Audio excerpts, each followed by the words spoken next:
حاضرین اکرام، حضرت بندہ نواز قدس اللہ تعالیٰ سرہ العزیز جس گھرانے میں انہوں نے آنکھیں کھولیں وہ امام حسین کا گھرانہ تھا۔ اب یہ ایک بات ہی کافی ہے، حسین کا بیٹا ہونا یہ کوئی بات معمولی بات نہیں ہے۔ جو لوگ جانتے ہیں امام حسین کون ہیں ان کے لیے تو گردن جھکا دینے کے لیے قیامت تک امام حسین کا نام ہی کافی ہے۔ امام حسین ایک بہت بڑی ذات کا نام ہے، ان کا فیض۔ تو حضرت گیسو دراز بندہ نواز نے اپنی آنکھیں کھولیں تو حسینی گھرانے میں انہوں نے آنکھیں کھولی۔ امام حسین کا فیض ان کی رگوں میں تھا، اور اب یقینی طور پر جب امام حسین کا گھرانہ ملا تو اس کی برکتیں انسان کو حاصل ہو جایا کرتی ہیں۔ تو حضرت امام حسین کے گھرانے میں انہوں نے آنکھیں کھولی۔ بچپنا حضرت بندہ نواز کا کہاں گزرا؟ دلی میں گزرا۔ بچپنے کا عالم کیا تھا؟ خود بندہ نواز ارشاد فرماتے ہیں 7 سال کی عمر سے میں نے اپنی پوری زندگی میں کبھی ایک مرتبہ بھی روزہ نہیں چھوڑا، پوری زندگی میں۔ اور پھر ارشاد فرماتے ہیں میں نے اپنی پوری زندگی میں ایک مرتبہ بھی کسی فرض نماز کو قضا نہیں کیا۔ آپ اس بات کو اگر لیں گے، لائٹ لیں گے تو یہ بات آسان نظر آئے گی۔ اگر آپ غور فرمائیں گے ایک نماز بھی میں نے اپنی زندگی میں قضا نہیں کی، یہ حضرت بندہ نواز گیسو دراز فرماتے ہیں۔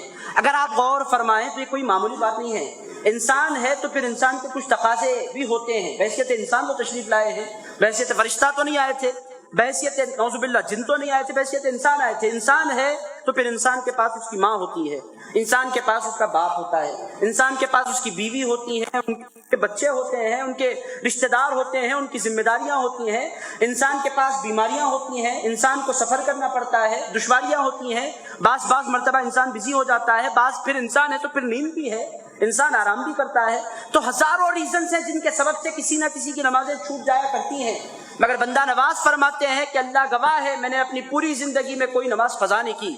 یہ حضرت بندہ نواز ہیں، اور ارشاد فرماتے ہیں میرے بچپن ہی سے میرا عالم کیا تھا، میں چھوٹا تھا مگر اللہ رب العزت نے میرا ادب میرے ساتھیوں کے دلوں میں ڈال دیا تھا۔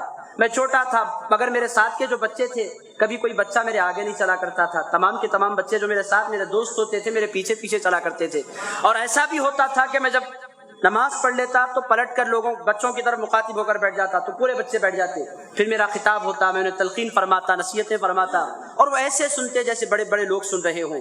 اور میں اگر آپ کو بولوں، بڑھ کر میں اگر آپ کو بولوں، وہ بچے جو تھے وہ عام بچے نہیں تھے، ورنہ اگر عام بچے ہوتے تو یہ خصلتیں عام بچوں کی نہیں ہوتی۔ بچے تو ریسلنگ چاہتے ہیں، گن چلانا چاہتے ہیں، لڑنا چاہتے ہیں، فائٹ چاہتے ہیں، بچوں کی طبیعت، بچیاں گڑیاں چاہتی ہیں، کھانا پکانا، یہ کھیل ان کے ہوتے ہیں، کپڑے سینا یہ ان کے کھیل، بچے لڑنا جھگڑنا مارنا پیٹنا یہ بچوں کے شوق ہوتے ہیں۔ مگر وہ بچے حضرت بندہ نواز کی خدمت میں بیٹھنے والے بچے، بڑے باادب بچے، ڈسپلن کے ساتھ وہ بیٹھا کرتے تھے۔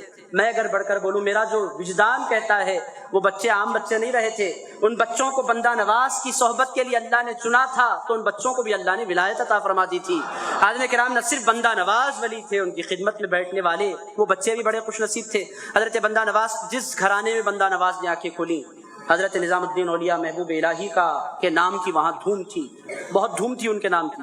اور محبوب الہی کی ذات آج بھی آپ اگر جائیں، اگر واقعی دل زندہ ہے، دل مردہ اگر ہو گیا ہے تو پھر چاند بھی 2 ٹکڑے ہو تو انسان کہے گا یہ it's happen sometimes, it's okay, یہی بولے گا انسان، یہ کبھی کبھی ہو جاتا ہے، اٹس این انسیڈنٹ، یہ ایک واقعہ، یہ ایک اتفاقی واقعہ ہے کہ حادثہ ہے۔ اگر حضرت کرام اگر دل زندہ ہو تو پھر یہ ساری چیزیں۔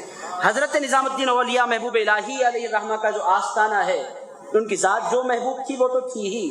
اگر آپ دیکھنا چاہتے ہیں محبوب الہی کون ہے، آج دلی جائیے، قاضی اسد ثنائی صاحب یہاں تشریف فرما، ان سے پوچھیے آپ کیسا آستانہ ہے حضرت محبوب الہی علیہ رحمت الرضوان کا۔ آج بھی آپ جائیں تو در و دیوار پر آپ کو محبت کے آثار نظر آتے ہیں، پورے در و دیوار پر ایک کیفیت سی آپ کو نظر آتی ہے، کیف و سرور چھایا ہوا ہوتا ہے انسان پر جب حضرت محبوب الہی کی۔ تو حضرت بندہ نواز کے جو والد ماجد تھے حضرت سیدنا یوسف حسینی علیہ الرحمہ، وہ حضرت نظام الدین اولیاء محبوب الہی کے مرید تھے، تو بچپنے ہی سے اولیاء اللہ کا ذکر ان کے گھروں میں جاری تھا۔